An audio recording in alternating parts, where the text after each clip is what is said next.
Bankastro channel sigi maikaidagi Banka Samurai na miyamgi mafamda ikok nona koramjari lagliba tang kumapan November sigida angak pangkha akhoi prithibida thokadori sigi matangda ai miyamna kitang thamjaningana ngasigise mayamna section gadaba kharasu yawi dugumba kitang do mayam khanganingdana video se share tawjabani 29 September sida yamna angakpa mawongda prithibida tha ani unebako channel si gi video si loi phawdi tabiyu tabiraga adongi isadasu leibaki oinasu kanaba na chingmu pangni maram sina koi loi phawdang di yengbiyu ayam kanna sangna su semjaroi yang ngakpa dugumba event amkhak oinebako event se masi hekta pangna thokpa posu nate yam toin thokpa po nate marak ta lim thokpa neba aduna 2013 da sai ngasidagi taramathoi gi mamangda muk thokare ko hariba poche ado handaki tawdoi event sidi kaino koi pithribi sidagi tha ani udoineba akoi gi hanagi normal tha simane to pa tha macha kai hai mini moon na su ko ya ba ko ado mai aseng mo maming di 2024 PT5 haina su ko we ba hariba asteroid ni ko hariba tha macha se prithvi da gi khoina mitne heta tha thokko do mai na di yeng bada ubada khitang di wani maram di magi diameter se 32.8 feet khitang oi meter tara khitang gi diameter ne ba kumai koi ba si kut kunthra ni thoiga 0.8 inchi ni pan chawe ba hariba storage ba ado prithvi gi gravitational force na mangbu mahak sibu kayang koina singjan ba na thamgre da November 25 phawba earth ki orbit ta phajan na thamgane ba adagi di prithvi gi orbit sidagi ma je lanthoga paithokhine ba Arjun asteroid belt tainam khakle madagi akhoi prithvi gi chingjam bai shakti mayam jina sum kanna chingjala ko dagi karigumba posa kharadi punjalaga akhoi sida chingjal e magi orbit sidi kadawe sagon gi khuya da yawba u shape to tumaina prithvi sidi round orbit ta chingjalaga suma round ko la bangam deba chingjalaga kadawde chingjalaga magi orbit se sumaina koige taramaga hangaraga u shape to sumaina taraga mo paithokidawni hanagi mafamda ko aduna hariba thamisak sina akhoi gi 50 ga 6 days prithvi gi orbit sida sida phajandana leini si manungda kai thokpa thoktaba mayam dani 2013 gi February gi date 15 da Russia da asigumba thamisak amana hit tawgheba ko aduda mi lising amaga chamri mok drama thoi soki 7200 building ninghai gi amadi nungsagi maisa si yamna bright oibe hengalaki loinana hit yam hengale maramdana madugi thawmi sakto kai haina khangna gi geda sel yabi nang haina kowa dugum meteo do biggest ni ma muk sawba si kano leite bako adobo handaki akhoi gi mini moon se thama sa se sina laktoi siri akhoi prithvi dagi 1.7 million kilometer lapna dwini ko akhoi prithvi ga digi hujiki thami saksiga changjala ka doise adu 1.7 million se round koira ma halla paithokhi dwini bako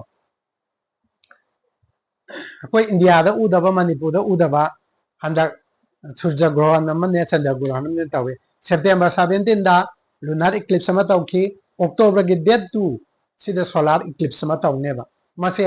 akhoi India da uroi Manipur da su uroi maramdana goroni mangba kaido masima leite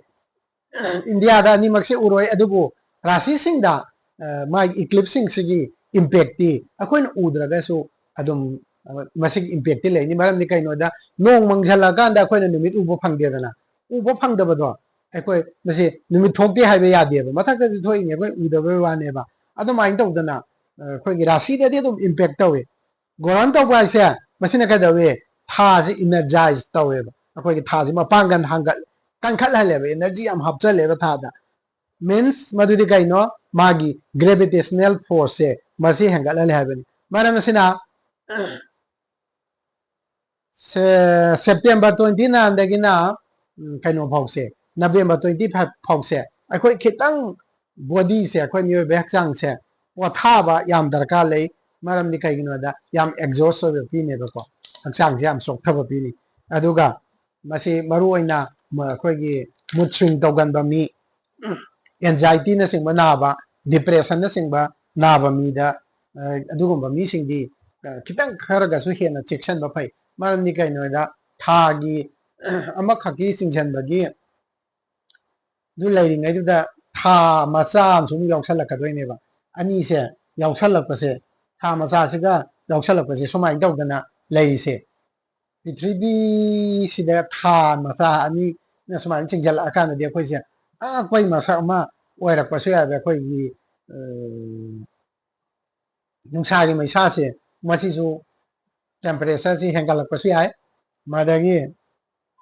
समुद्रगी इसिंग EMI वांखलकपसु याय heavy Tide न सिंग लाकपसु याय इसिंग नुंसिकी फिबमदा अवोनबा मा लाकपसु याय मरमदि कईगिनोदा सिंगजनबई शक्ति से अतोपा खरा मगमु हेंगलकपनिना मरमदना anxiety अमदि depression नाबा कांगबु से section Gadaba ओइ अदा कोई पृथ्वीदा लाइबा मी सिंगसिदा फतबा पिदोरिनिना एस्टेरॉयड की बेल से खराइदा लैगेदा मार्स ने जुपिटर ने अनीगी मरक सिदा लैबा इको इकोइना को माना कमाई तौ लैगेदा सिदा मयामसु से आइगी तुंदा लैसे सिनिको व्हाइट मचू की दो राव लैसे सिना अखोइगी एस्टेरॉयड मयाम सिंगसिनेबको अदुगा जुपिटर लेरे आर्थ लेरे मतुंगा मार्स लेरे मार्स की मथंगदा जुपिटर प्लैनेट से लेदोइनेबा अनि सिगी मरक अहोग सिदनेबको राउंड ओइन पार्टिकल मयाम चौबा अदो अखोइनदि कई हाइतारे स्टार हाइतारे अदो मयाम से एस्टेरॉयड हाइबो पोसी मयाम अम लैयेबा अदु मयाम दि मरक अखोइ पृथ्वीदा खर चिंगझलकपदुनेबको अखोइ थामिचाक मथी हाइनगा तारे दु मेटियोर्स कान लैस अदु अखोइ पृथ्वी सिदा एस्ट्रोलॉजिकल फैक्टा करी करी अखोइ से हंदकी सिना अखोइदा कयामना अकाइबा थोक्तोरिबनो हाइबदि अदना बेल से कराबदा लै मार्स ने कौबा प्लैनेट सिने जुपिटर ने कौबा प्लैनेट सिने अनि की मरक सिदा लै मार्स हाइबसिदि कइनो मादि एक्शन एंड वार जुपिटर हाइसिने कइनो ग्रोथ एंड फॉर्च्यून अनि सिनेबको मरक सिदा अखोइना येंबा याबदि कइनो सेप्टेम्बर 29 दा अखोइगी मणिपुरदा इम्फालदा हजिक ओइरिबा अखोइगी सिचुएशन सिदा मार्स की इम्पैक्ट सिमति अमा लाक्सनबसिना मरम ओरदना कइदोरपा याय लानगी लालोंग से सथनरिबा हानगी तौरिबा मोंग से खजितंग अहोंगबा मा लैगिबसु यायबा नत्रेरगा हेंजन कंझलकपसु यायबा अदुबु जुपिटर सिना मरम ओरदना माई पाकपा याबगी खुदोंग चाबदसु पिनबिबसु यायबा अइना प्रिडिक्शन तौजबसि सिनी कोइगी 29 सेप्टेम्बर दगिदी लालोंग से कितंग कंझलकपा अदुगा कोइगी मागी ngसागी लानगी मोंगसि चेंज तौथोखिबा अदुगा हेना कंझलकपा वार अमा ओइरकपा याबगी फिबम दो मार्स सिना पीने न खाली अखोइ पृथ्वी सिदा अदुगा लोइनना जुपिटर सिना मरम ओदना जुपिटर सिदि अखोइ फॉर्च्यून दाव याबाय दो पिदोरिनि दाव याबाय से पीबनिना अखोइना कदौदगेदा माई पाकपगी खुदोंग चाबदसु फंगबा यायबा अदुना चिनिनाउसिंग मयाम पुनमक्सु अदुम खरा खरा कोइगी ओइनारिबा सिचुएशन सिना सेक्शन बिबा मंगक्सि मंगायरे हाइजगदबा हाइबबु अदुबु सिगी रेमेडीज मक्ति कोइ लापना लेबा नसिंबु मयाम पुनबक गेलो मचुगी ꯌꯦꯜꯂꯣ ꯀꯂꯔꯒꯤ ꯄꯣꯠ ꯑꯃꯃꯝ ꯄꯣꯀꯦꯠꯇ ꯍꯥꯞꯄꯤꯕꯗꯤ ꯑꯩꯈꯣꯏꯒꯤ ꯖꯨꯄꯤꯇꯔꯁꯤ ꯃꯄꯥꯡꯒꯜ ꯀꯟꯈꯠꯀꯅꯤꯅ ꯈꯜꯂꯤ ꯍꯦꯡꯀꯔꯆꯤꯞ ꯅꯠꯇ꯭ꯔꯒ ꯑꯦꯅꯤ ꯌꯦꯜꯂꯣ ꯀꯂꯔꯒꯤ ꯄꯣꯠ ꯑꯃꯃꯝ ꯄꯣꯀꯦꯠꯇ ꯍꯥꯞꯄꯤꯕ ꯉꯝꯕꯤꯔꯒꯗꯤ ꯃꯗꯨ ꯇꯧꯕꯤꯌꯨ ꯑꯗꯨꯅ ꯈꯤꯇꯪ ꯀꯥꯟꯅꯒꯗ꯭ꯔꯥ ꯍꯥꯏꯗꯅ ꯑꯩꯅ ꯑꯩꯒꯤ ꯃꯗꯨ ꯁꯖꯦꯁꯟꯅꯤ ꯑꯗꯨꯅ ꯍꯟꯗꯛꯀꯤ ꯂꯥꯛꯀꯗꯧꯔꯤꯕ ꯄ꯭ꯔꯤꯊꯤꯕꯤꯗ ꯑꯉꯛꯄ ꯑꯃ ꯑꯣꯏꯔꯤꯕ ꯏꯚꯦꯟ ꯑꯣꯏꯔꯤꯕ ꯊꯥ ꯑꯅꯤ ꯍꯥꯏꯁꯦ ꯃꯨꯟ ꯑꯦꯟ ꯃꯤꯅꯤ ꯃꯨꯟ ꯑꯅꯤꯁꯤ ꯊꯣꯛꯇꯨꯅ ꯂꯩꯕ ꯁꯦ ꯑꯩꯈꯣꯏꯒꯤ ꯄ꯭ꯔꯤꯊꯤꯕꯤ